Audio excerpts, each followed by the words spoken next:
तो आइए बच्चों, आज हम शुरू करने वाले हैं आपकी क्लास 7th की, यानी कि वर्ग 7वां मराठी सब्जेक्ट और उसका 7वां चैप्टर, जिसमें हमें एक पत्र दिया गया है, यानी कि खत। पत्र यानी खत दिया गया है। आज हमको इस खत को अच्छे से पढ़ना है और समझना है, और किस तरह से खत लिखा जाता है आज हमें सीखना है। तो चलिए फिर शुरू करते हैं हम आज हमारी वर्ग 7वां की मराठी सब्जेक्ट का 7वां चैप्टर, यानी कि 7वां सबक, जिसमें है ताईस पत्र। ताई यानी बहन, बड़ी बहन, दीदी जिसे हम कहते हैं, हमारी बड़ी बहन, यानी कि ताई को पत्र यानी खत। यहाँ पे क्या किया गया है, अपनी बड़ी बहन को खत लिखा गया है, ताईस पत्र। तो इस पत्र में हम देखेंगे कि किस तरह से अपने एक भाई ने अपनी बहन को एक ख़त लिखा है, और उस ख़त में किस तरह से अपनी दिली हालात बयान किए हैं, किस तरह से उसने अपनी खुशी जाहिर की है, और अपनी जो स्कूल की ट्रिप गई थी उस ट्रिप के बारे में, सहल यानी ट्रिप, उस ट्रिप के बारे में किस तरह से उसने अपने बहन से बातें की हैं, इस पाठ में हम देखेंगे या इस ख़त में हम पढ़ेंगे।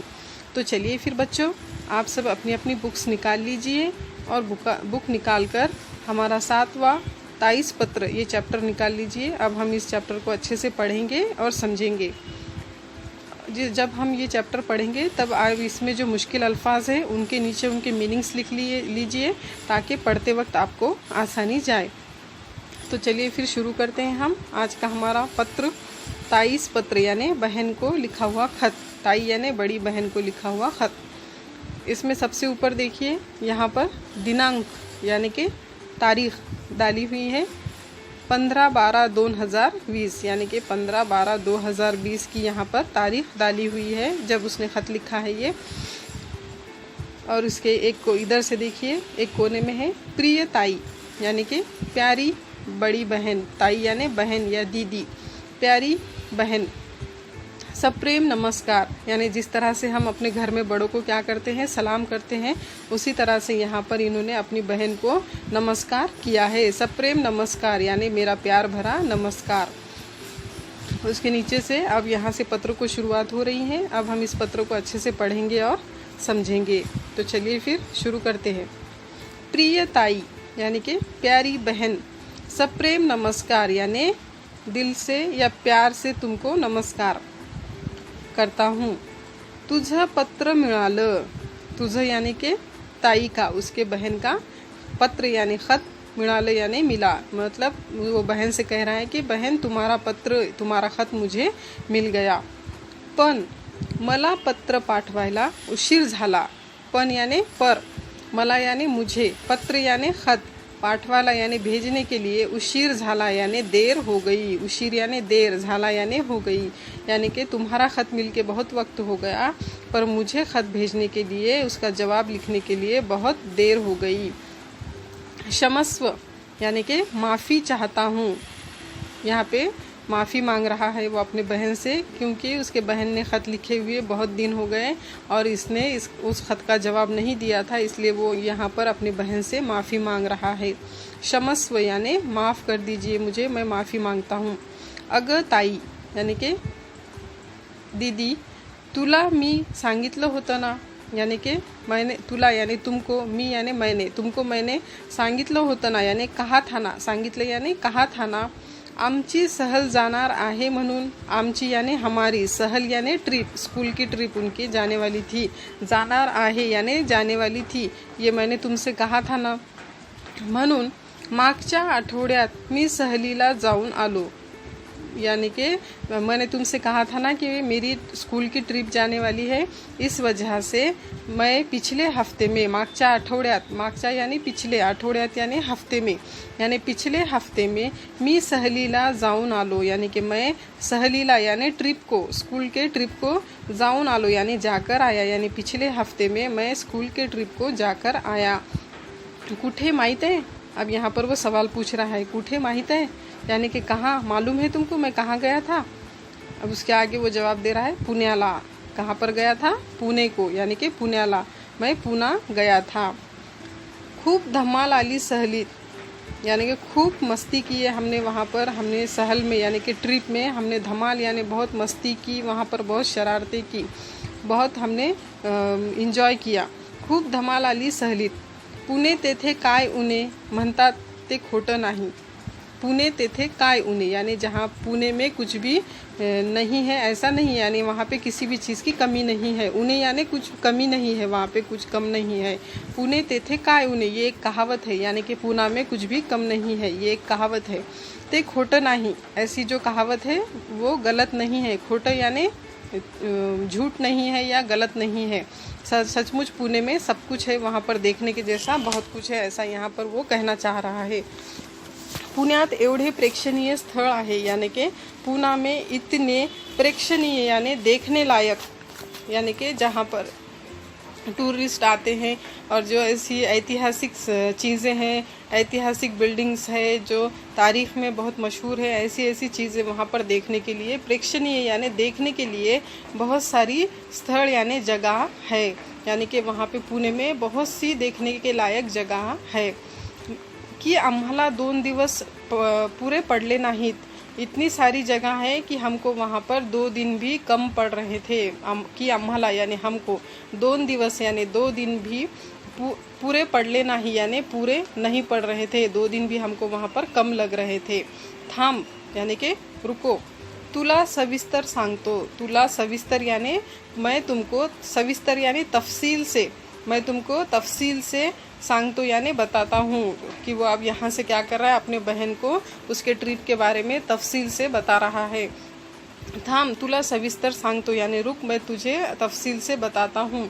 अगं आम्ही सकाळी 10 वाजता पुण्यात पोहोचलो, यानी कि हम सुबह 10 बजे पुणे में पहुँच गए। सकाळी यानी सुबह सुबह कितने बजे पहुँच गए? 10 बजे। 10 वाजता यानी 10 बजे पुण्यात पोहोचलो, पोहोचलो यानी पहुँच गए। लगेचच नाश्ता करून आम्ही पुणे दर्शनासाठी निघालो। लगेचच यानी वहाँ पहुँचते ही हमने क्या किया, सबसे पहले लगेचच यानी पहुँचते ही नाश्ता किया। आम्ही पुणे दर्शनासाठी निघालो और नाश्ता करके हम क्या करें, पुणे दर्शन के लिए यानी पुणे देखने के लिए निकल गए। लाल महल शनिवार वाड़ा पाहिला, यानी कि वहाँ पर जो एक तारीखी बिल्डिंग है जो शनिवार वाड़ा आपने सुना होगा। लाल महल जो हमारे पूर्वजों ने यानी कि हमारे पहले लोगों ने बनाए हैं, जो तारीख में बहुत फेमस है लाल महल और शनिवार वाड़ा, उन्होंने सबसे पहले वो देखा। लाल महलातून फिरताना छत्रपती शिवाजी महाराजांच्या पराक्रमाच्या शौर्याच्या कथा आमच्या बाईंनी सांगितल्या। लाल महल किसने बनाया था? छत्रपति शिवाजी महाराज का एक किला था लाल महल। वहाँ पर फिरते वक्त शिवाजी महाराजांच्या पराक्रमाच्या यानी उन्होंने किए हुए बड़े बड़े कामों के, यानी उन्होंने जो बड़े बड़े कारनामे किए हैं उनके जो पराक्रम है, पराक्रम यानी उनके जो बड़े बड़े कारनामे हैं उन कारनामों के बारे में, शौर्याच्या कथा और उनके बहादुरी के किस्से, यानी उनकी बहादुर जो उन्होंने बहादुरी के काम किए थे उसकी कहानियाँ आमच्या बाईंनी यानी हमारे बाई यानी टीचर, हमारे टीचर ने सांगितल्या यानी हमको सुनाई। यानी कि हम जब लाल महल और शनिवार वाड़ा घूम रहे थे तब छत्रपति शिवाजी महाराज के पराक्रमाचा यानी उनके बड़े बड़े कारनामों की, उनके बड़े बड़े किस्सों के, जो उन्होंने अच्छे अच्छे काम किए हैं उसके बारे में, उनके शौर्य की यानी उनकी बहादुरी के किस्से आमच्या बाईंनी सांगितले, यानी हमारे जो टीचर्स थे उन्होंने हमको बताए। त्या एकत तेथे फिरताना आम्ही इतिहासात जगलो आहोत असे वाटत होते। यानी कि ये देखते हुए जब हम वहाँ से फिर रहे थे, सब हमारे टीचर्स हमको हर चीज़ की मालूमात दे रहे थे, तब ऐसा लग रहा था, यानी वहाँ पे फिरते वक्त ऐसा लग रहा था आम्ही इतिहासात जगत आहोत, हम इतिहास में ही यानी कि हम तारीख में ही जी रहे हैं, ऐसा लग रहा है। वहाँ पर जाके ऐसा लग रहा था कि हम उन लोगों के ज़माने में ही आ गए हैं, ऐसा हमको महसूस हो रहा है। असं वाटत होतं यानी ऐसा हमको लग रहा था। शनिवार वाड़ा पाहून डोळे तृप्त झाले। केवढा भव्य आहे तो शनिवार वाड़ा। वहाँ पर जो शनिवार वाड़ा है पेशवा बाजीराव का, तो वो देखकर डोळे तृप्त झाले यानी आँखें क्या हो गई, खुश हो गई। आँखों को ठंडक मिल गई। तृप्त झाले यानी आँखों को ठंडक मिल गई। डोळे यानी आँखें और तृप्त यानी ठंडक मिल गई, उनको एक तरह से खुश हो गई हमारी आँखें। शनिवार वाड़ा पाहूं यानी शनिवार वाड़ा देखकर डोळे तृप्त झाले यानी हमारी आँखें क्या हो गई, शांत हो गई, उनको ठंडक मिल गई या खुशी मिल गई। केवढा भव्य आहे तो शनिवार वाड़ा। केवढ़ा यानी कितना, भव्य यानी बड़ा, चारों तरफ फैला हुआ, बहुत बड़ा ऐसा है। केवढ़ा भव्य आहे तो शनिवार वाड़ा यानी कितना बड़ा है वो शनिवार वाड़ा। त्यानंतर आम्ही केळकर वस्तू संग्रहालयात पर्वती, सारसबाग, महादजी शिंदे यांची छत्री ह्या स्थळांना भेटी दिल्या। उसके बाद हमने क्या किया, लाल महल और शनिवार वाड़ा देखने के बाद में हमने क्या किया, केळकर वस्तु संग्रहालय, केळकर वस्तु संग्रहालय यानी म्यूज़ियम, जो केळकर म्यूज़ियम है पुणे में, वहाँ पर हम गए। पर्वती, वहाँ पर जाकर आए। सारसबाग, महादजी शिंदे यांची छत्री ह्या स्थळांना भेटी दिल्या यानी इन जगह पर हम जाकर आए। कहाँ पर जाकर आए, उसके बाद सबसे पहले लाल महल, शनिवार वाड़ा घूमे, फिर उसके बाद केळकर वस्तु संग्रहालय यानी म्यूज़ियम, फिर पर्वती, सारसबाग, महादजी शिंदे इनकी छत्री देखी। ऐसे जगहों पर हम मिलकर आए। पर्वतीवरून पुण्याचा खूप मोठा परिसर नजरेच्या एका टप्प्यात दिसतो। पर्वती, ये जो पहाड़ है वहाँ पर से, पर्वती के ऊपर से पुण्याचा यानी पुणे का खूप मोठा परिसर यानी बहुत बड़ा हिस्सा नजरेच्या एका टप्प्यात दिसतो यानी नज़र के एक ही टप्पे में दिख जाता है। मतलब एक तरह हम जब वहाँ पर उस पहाड़ पर जाकर खड़े होकर देखते हैं तो हमारी नज़रों के सामने पुणे का बहुत बड़ा हिस्सा दिखाई देता है। हे ठिकाणं बघता बघता संध्याकाळ केव्हा झाली ते समजलं नाही। हे ठिकाण यानी कि ये जगह, बघता बघता यानी देखते देखते, संध्याकाळ केव्हा झाली यानी ये सारी जगहें देखते देखते संध्याकाळ यानी शाम कब हो गई, झाली ते समजलंच नाही यानी शाम कब हो गई ये हमको समझ में ही नहीं आया। नंतर आम्ही मुक्कामाच्या ठिकाणी गेलो। नंतर यानी उसके बाद हमने क्या किया, हमको जहाँ पे मुक्काम करना था यानी हमको जहाँ पे ठहरना था या रात गुजारनी थी, हमको जहाँ पे जिस होटल में या आश्रम में हमको रहना था जाकर रात भर, वहाँ पर हम चले गए हमारा पूरा सामान लेकर। ही ठिकाणं बघता बघता संध्याकाळ केव्हा झाली ते समजलं नाही। नंतर आम्ही मुक्कामाच्या ठिकाणी गेलो यानी कि ये जगहें देखते देखते कब रात हो गई कब शाम हो गई हमको समझ में नहीं आया, और हम मुक्कामाच्या यानी जहाँ पर हमको आराम करना था ऐसे जगह पर जाकर हम रुक गए रात में।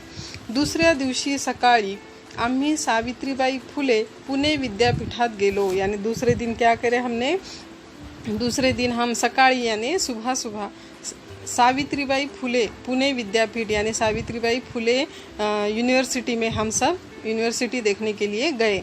विद्यापीठाचा केवढा भव्य परिसर आहे यानी कि उस यूनिवर्सिटी का कितना बड़ा परिसर यानी जो आसपास का इलाका है वो इलाका कितना बड़ा है। आमचे पाय तर दुखायला लागले चालून चालून यानी कि आमचे तर पाय यानी कि हमारे तो पैर ही क्या हो गए, दुखायला लागले यानी दुखने लग गए। चालून चालून यानी चलते चलते हमारे पैर दुखने लग गए।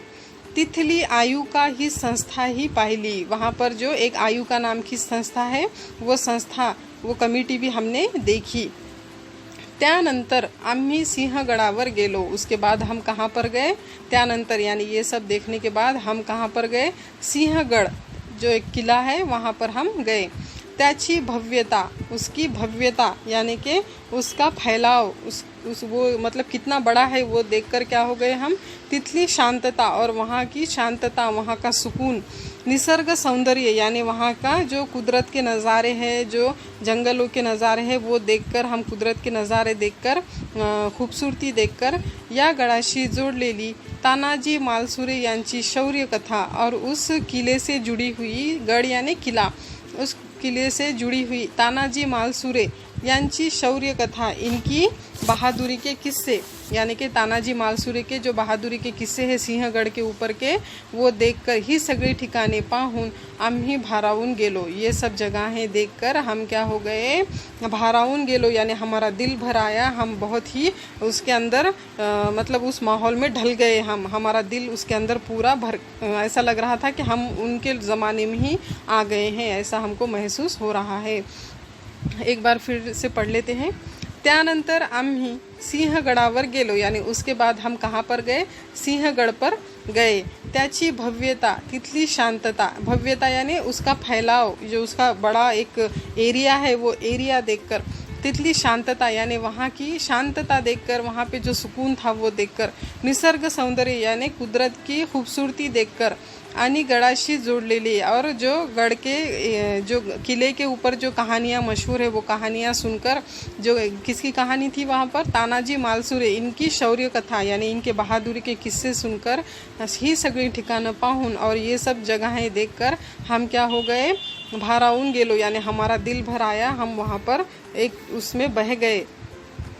मी पुण्याहून परतल्यावर ठरवलं की, अब इसके आगे वो अपने बहन से कह रहा है कि मी पुण्याहून परतल्यावर ठरवलंय, मी पुण्याहून यानी मैं पुणे से आने के बाद, परतल्यावर यानी वहाँ से वापस आने के बाद, ठरवलंय यानी कि मैंने ऐसा खुद से एक ऐसा वादा किया है, मैंने ऐसा एक मतलब एक संकल्प लिया है कि आपला सगळा इतिहास वाचायचा, कि मैं क्या करने वाला हूँ, अब मैंने ऐसा तय किया है, ठरवलं यानी तय किया है मैंने ऐसा, कि आपला सगळा इतिहास वाचायचा, कि मैं अपना क्या करूँगा, सगळा यानी पूरा, इतिहास यानी तारीख, मैं अपना सारा इतिहास वाचायचा यानी पढ़ूंगा आणि समजून घ्यायचा और उसको अच्छे से समझ के लूँगा।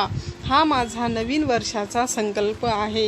ये मेरा क्या है, नवीन वर्ष का यानी नए साल का संकल्प यानी क्या, कसम, कसम कहेंगे हम जिसे, या फैसला कहेंगे, या निश्चय कहेंगे, या इरादा कहेंगे, चारों में से आप कुछ भी कह सकते हैं। संकल्प यानी कसम, फैसला, निश्चय, इरादा, यानी कि उन्होंने एक ऐसी फैसला कर लिया, एक इरादा कर लिया, एक कसम खा ली कि मैं नए साल में क्या करूँगा। हम हर साल क्या करते हैं, जब भी नया साल आता है तो हम क्या करते हैं, एक कसम खाते हैं कि इस साल में मैं अपनी ये बुरी आदत छोड़ूंगा, या इस साल में मैं ये अच्छे काम करूँगा, इस साल मैं रोज़ पढ़ाई करूँगा, इस साल मैं इस चीज़ की मालूमात हासिल करूँगा। ऐसा हम नए साल में एक संकल्प लेते हैं, एक कसम लेते हैं।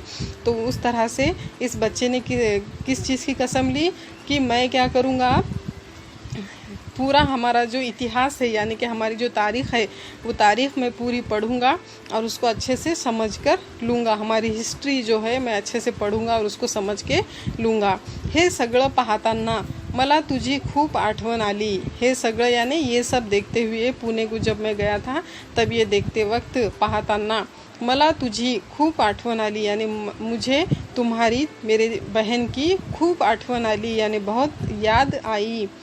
तीर्थरूप बाबा व आईला साष्टांग नमस्कार, यानी यहाँ पर क्या कर रहा है वो बच्चा, तीर्थरूप यानी मेरे जो बड़े हैं, मेरे जो भगवान की तरह है, तीर्थरूप बाबा व आईला यानी मेरे बाबा और आई को साष्टांग नमस्कार यानी उनको मैं नमस्कार करता हूँ। मी इथे मजेत आहे, मैं यहाँ पर मज़े में हूँ। माझा अभ्यासही व्यवस्थित चालला आहे, यानी मेरी पढ़ाई भी व्यवस्थित, यानी अभ्यास यानी मेरी पढ़ाई, व्यवस्थित यानी अच्छे से, चालला आहे यानी मेरी पढ़ाई लिखाई भी अच्छे से चल रही है। मी तुझ्या पत्राची वाट पाहतो आहे, यानी कि मैं तुम्हारे ख़त का क्या कर रहा हूँ, इंतज़ार, वाट यानी इंतज़ार कर रहा हूँ, यानी मैं तुम्हारे ख़त के जवाब का इंतज़ार कर रहा हूँ। ऐसा ये जो बच्चा है अपनी बहन से कह रहा है। तुझा भाऊ यानी कि तुम्हारा भाई मयूर, क्या नाम है उसका, मयूर। तो इस तरह से हमने देखा कि किस तरह से इस पत्र में एक भाई अपने बहन को अपने स्कूल के ट्रिप के बारे में बताता है कि किस तरह से मैंने अपने स्कूल के ट्रिप में पुणे को जाकर क्या क्या देखा और क्या क्या महसूस किया और मुझे किस तरह से तुम्हारी याद आई। तो बच्चों देखा आपने किस तरह से खत लिखा जाता है। आज के ज़माने में हम मोबाइल फ़ोन से या किसी भी ज़रिए से बात कर रहे हैं, लेकिन पहले ज़माने में लोग एक दूसरे को ख़त लिखकर ही बातचीत किया करते थे। अपने अच्छे बुरे वक्त में एक दूसरे को ख़त से ही मालूमात दिया करते थे। लेकिन आज टेक्नोलॉजी के ज़माने में ख़त कहीं गुम हो गए हैं। कोई आजकल किसी एक दूसरे को ख़त नहीं लिख रहा है। सब हर कोई फ़ोन या मोबाइल से एक दूसरे के हालचाल पूछ रहे हैं, बात कर रहे हैं, एक दूसरे के हालात जान रहे हैं। लेकिन पहले के ज़माने में सब लोग एक दूसरे को, जब मोबाइल फ़ोन नहीं था या टेलीफोन नहीं था, तब सब लोग एक दूसरे को ख़त लिखकर हालचाल पूछा करते थे। तो चलिए फिर बच्चों, आपको समझ में आ गया होगा के ख़त कैसे लिखा जाता है और ख़त में क्या क्या लिखा है ये भी आपने अच्छे से समझ लिया है, पढ़ लिया है। तो अब इसको अच्छे से एक बार फिर से पढ़ लीजिए और समझ लीजिए। हमारा 7वां चैप्टर ताईस पत्र मराठी सब्जेक्ट का ये पढ़ने के बाद अब हम क्या करेंगे, इस खत के अंदर जो प्रश्न उत्तर है, इसका जो स्वाध्याय है उसको हम सॉल्व करेंगे। तो चलिए फिर प्रश्न पहिला में क्या है, खालील प्रश्नांची 1-2 वाक्यात उत्तरे लिहा। यानी नीचे दिए गए प्रश्न की 1-2 वाक्य में हमको उसके जवाब लिखने हैं। 1-2 वाक्य यानी 1-2 सेंटेंस में। मयूरने पत्रात ताईला सिंहगडाची कोणती वैशिष्ट्ये सांगितली आहे। यानी मयूरने पत्रात यानी खत में ताईला यानी अपनी बड़ी बहन को सिंहगडाची यानी सिंहगढ़ जो एक किला है शिवाजी महाराज का, वहाँ पर वहाँ की कोणती वैशिष्ट्ये, कौन सी वैशिष्ट्य यानी खासियत सांगितली आहे यानी बताई है, कौन सी खासियत सिंहगढ़ की मयूर ने अपने बहन को बताई है। तो चलिए फिर इसका आंसर आप अपने नोटबुक में लिख लीजिए। मराठी में लिखेंगे इसका आंसर। सिंहगडची भव्यता, तिथली शांतता, निसर्ग सौंदर्य आणि या गडाशी जोडलेली तानाजी मालसुरे यांची शौर्य कथा अशी वैशिष्ट्ये मयूरने पत्रात ताईला सांगितली।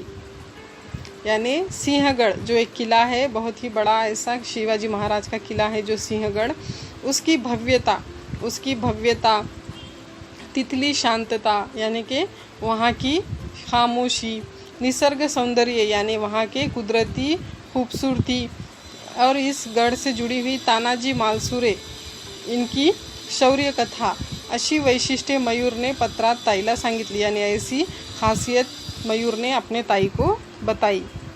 इसके बाद है मयूर ने नवीन वर्षाचा कोणता संकल्प केला आहे। मयूर ने नए साल में नवीन वर्षाचा यानी नए साल में कोणता संकल्प यानी कौन सी कसम या कौन सा इरादा केला आहे यानी किया है। तो हमने पाठ पढ़ते वक्त देखा है क्या इरादा किया है मयूर ने। तो इसका उत्तर आप लिखिए इसके नीचे। आपला सगळा इतिहास वाचायचा आणि समजून घ्यायचा हा नवीन वर्षाचा संकल्प मयूर ने केला आहे। यानी कि मैं अपना सारा इतिहास, अपनी हिस्ट्री, अपनी तारीख की किताबें पढ़ूँगा और उसको अच्छे से समझूँगा। ये नए साल का संकल्प यानी कसम मयूर ने ली है। अब इसके नीचे प्रश्न दूसरा, तुम्ही या वर्षात कोणता संकल्प केला आहे तो संकल्प करण्यामागील कारणे लिहा। यानी तुमने इस नए साल में कौन सा संकल्प यानी कौन सा इरादा किए हैं, कौन सी कसम ली है, वो आपको यहाँ पर बतानी है। और उसके पीछे की वजह, संकल्प करण्यामागील कारणे यानी संकल्प या इरादा करने के पीछे की कारणे यानी वजह भी आपको यहाँ पर लिखनी है। ये इस सवाल का जवाब आप अपने नोटबुक्स में अच्छे से लिख लीजिए। विचार करा, सांगा। माहिती घेण्यासाठी किंवा देण्यासाठी अनेक साधने वापरली जातात। माहिती घेण्यासाठी किंवा देण्यासाठी यानी कि मालूमात लेने के लिए और मालूमात देने के लिए। घेण्यासाठी यानी लेने के लिए, हासिल करने के लिए, और देण्यासाठी यानी देने के लिए अनेक साधने वापरली जातात। बहुत सारी साधने यानी चीज़ें इस्तेमाल की जाती है। माहितीची देवाणघेवाण करण्याची यानी कि मालूमात है, इन्फॉर्मेशन है, उसकी लेन देन करने के लिए संवादाची काही साधने खाली दिली आहेत। यानी बातचीत करने के लिए कुछ चीज़ें नीचे दी गई हैं। त्यातील काही साधने एकतर्फी व काही साधने दुतर्फी माहितीची देवाणघेवाण करतात। उसमें की कुछ चीज़ें एक तरफा और कुछ चीज़ें दो तरफा मालूमात देना लेने का काम करते हैं। त्याची माहिती मिलवा, इसकी मालूमात हमको हासिल करनी है कि कौन सी चीज़ें एक तरफा मालूमात देती हैं और कौन सी चीज़ें दो तरफा मालूमात देती हैं। एकतर्फी माहितीची देवाणघेवाण करणाऱ्या साधनांपुढे अशी खून करा, यानी एक तरफा जो मालूमात देता है उसके सामने हमको एक ही ऐसा एरो बताना है जो यहाँ पर हमको निशान दिया गया है, उस एरो के हिसाब से हमको यहाँ पर काम करना है। तर दुतर्फी माहितीची देवाणघेवाण करणाऱ्या साधनांपुढे अशी खून करा। तो दो तरफ से मालूमात हासिल करने वाली चीज़ों के सामने हमको दो तरफ ऐसे एरो करना है। यहाँ पर देखिए आपको निशानात दिए गए हैं, उस तरह से हमको यहाँ पर निशानात लगाने हैं। तो यहाँ पर हमको एग्जाम्पल के तौर पे दिया है चिट्ठी। तो चिट्ठी क्या करती है, सिर्फ एक हम यहाँ से चिट्ठी लिखते हैं और सामने वाले को वो मिलती है, फिर वो पढ़ता है, मतलब एक तरफा मालूमात देती है चिट्ठी, इसलिए यहाँ पर सिर्फ एक तरफ हमको ऐसे तीर दिखाया गया है।